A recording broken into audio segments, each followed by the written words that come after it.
de la semaine, Marie de Magdala se rendit au sépulcre, dès le matin, comme il faisait encore obscur. Et elle vit que la pierre était ôtée du sépulcre. Elle courut vers Simon-Pierre et vers l'autre disciple que Jésus aimait et leur dit, « Ils ont enlevé du sépulcre le Seigneur et nous ne savons où ils l'ont mis. » Pierre et l'autre disciple sortirent et allèrent au sépulcre. Ils couraient tous deux ensemble. Mais l'autre disciple courut plus vite que Pierre et arriva le premier au sépulcre. S'étant baissé, il vit les bandes qui étaient à terre, cependant il n'entra pas. Simon-Pierre, qui le suivait, arriva et entra dans le sépulcre. Il vit les bandes qui étaient à terre et le linge qu'on avait mis sur la tête de Jésus, non pas avec les bandes, mais plié dans un lieu à part. Alors l'autre disciple qui était arrivé le premier au sépulcre entra aussi.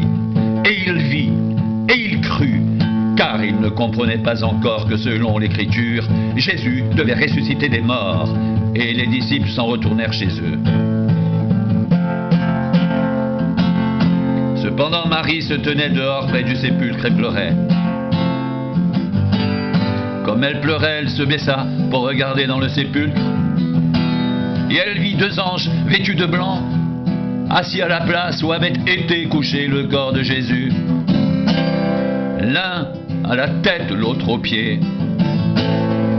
Ils lui dirent, « Femme, pourquoi pleures-tu » Elle leur répondit, « Parce qu'ils ont enlevé mon Seigneur et je ne sais où ils l'ont mis. » En disant cela, elle se retourna et elle vit Jésus debout, mais elle ne savait pas que c'était Jésus.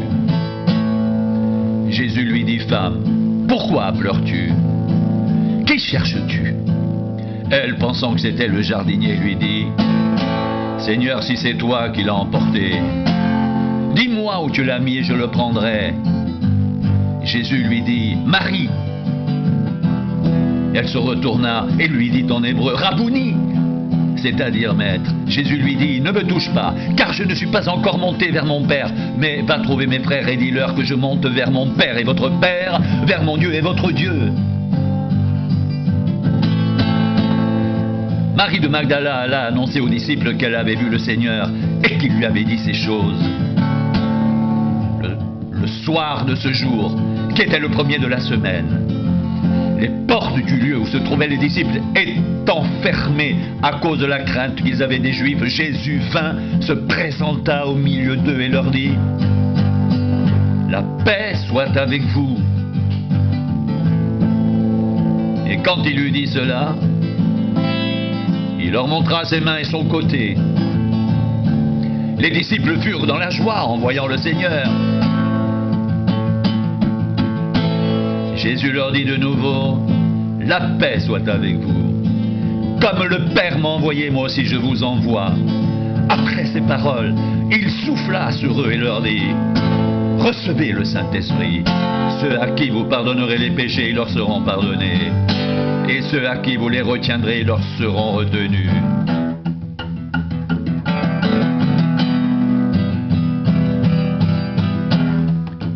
Thomas, appelé Didyme, l'un des 12, n'était pas avec eux lorsque Jésus vint. Les autres disciples lui dirent, « Nous avons vu le Seigneur. »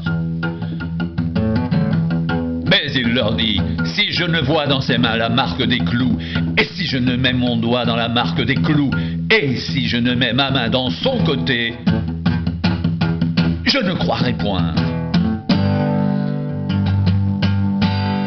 8 jours après cela, les disciples de Jésus étaient de nouveau dans la maison et Thomas se trouvait avec eux. Jésus vint, les portes étant fermées, se présenta au milieu d'eux et dit, « La paix soit avec vous. » Puis il dit à Thomas, « Avance ici ton doigt et regarde mes mains. Avance aussi ta main et mets-la dans mon côté. Et ne sois pas incrédule, mais crois. »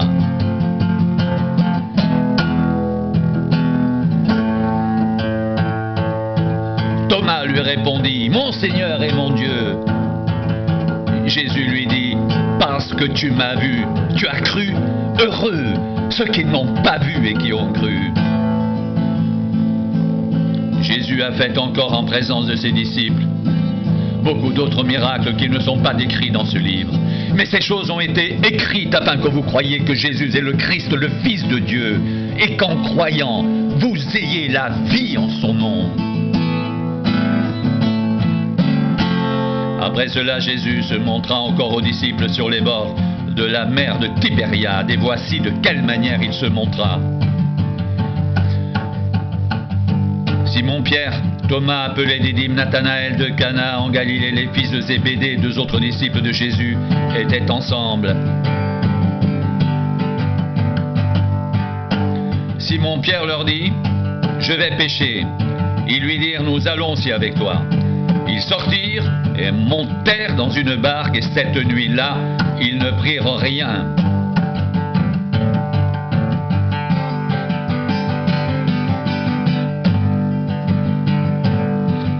Le matin étant venu, Jésus se trouva sur le rivage, mais les disciples ne savaient pas que c'était Jésus.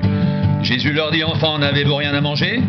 Ils lui répondirent, « Non. » Il leur dit, « Jetez le filet du côté droit de la barque, et vous trouverez. » Ils le jetèrent donc, et ils ne pouvaient plus le retirer à cause de la grande quantité de poissons. Alors le disciple que Jésus aimait dit à Pierre, « C'est le Seigneur !» Et Simon-Pierre, dès qu'il eut entendu que c'était le Seigneur, mit son vêtement et sa ceinture, car il était nu, et se jeta dans la mer. Les autres disciples vinrent avec la barque, tirant le filet plein de grands poissons, car ils n'étaient éloignés de terre que d'environ 200 coudées.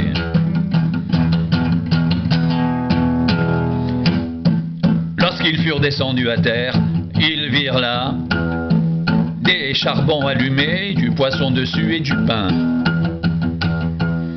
Jésus leur dit, « Apportez des poissons que vous venez de prendre. » Simon-Pierre monta dans la barque et tira à terre le filet plein de 153 grands poissons, et quoi qu'il y en ait tant, le filet ne se rompit point.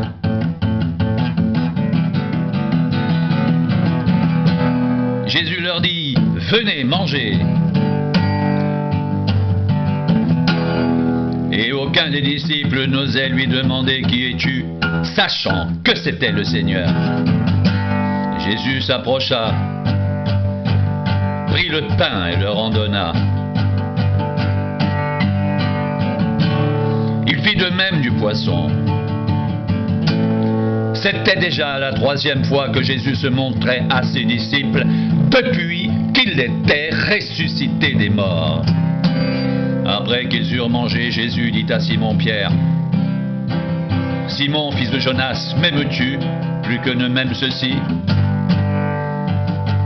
Il lui répondit, « Oui, Seigneur, tu sais que je t'aime. » Jésus lui dit, « Paie mes agneaux. » Il lui dit une seconde fois, « Simon, fils de Jonas, m'aimes-tu » Pierre lui répondit, « Oui, Seigneur, tu sais que je t'aime. » Jésus lui dit, « Paie mes agneaux. » Il lui dit pour la 3e fois, « Simon, fils de Jonas, m'aimes-tu » Pierre fut attristé de ce qu'il lui avait dit pour la 3e fois, « M'aimes-tu » Et il lui répondit, « Seigneur, tu sais toutes choses. Tu sais que je t'aime. » Jésus lui dit, « Paie mes brebis. En vérité, je te le dis, quand tu étais plus jeune, tu te saignais toi-même et tu allais où tu voulais. Mais quand tu seras vieux, tu étendras tes mains, et un autre te ceindra et te mènera où tu ne voudras pas. » Il dit cela pour indiquer par quelle mort Pierre glorifierait Dieu. Et ayant ainsi parlé, il lui dit, « Suis-moi. »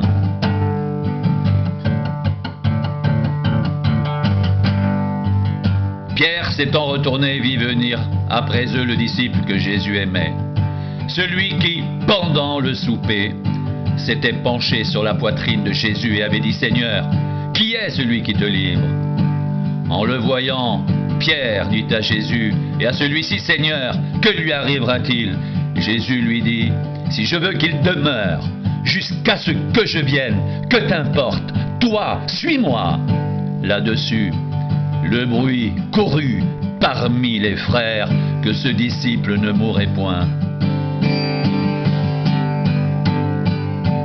Cependant Jésus n'avait pas dit à Pierre qu'il ne mourrait point, mais si je veux qu'il demeure jusqu'à ce que je vienne, que t'importe.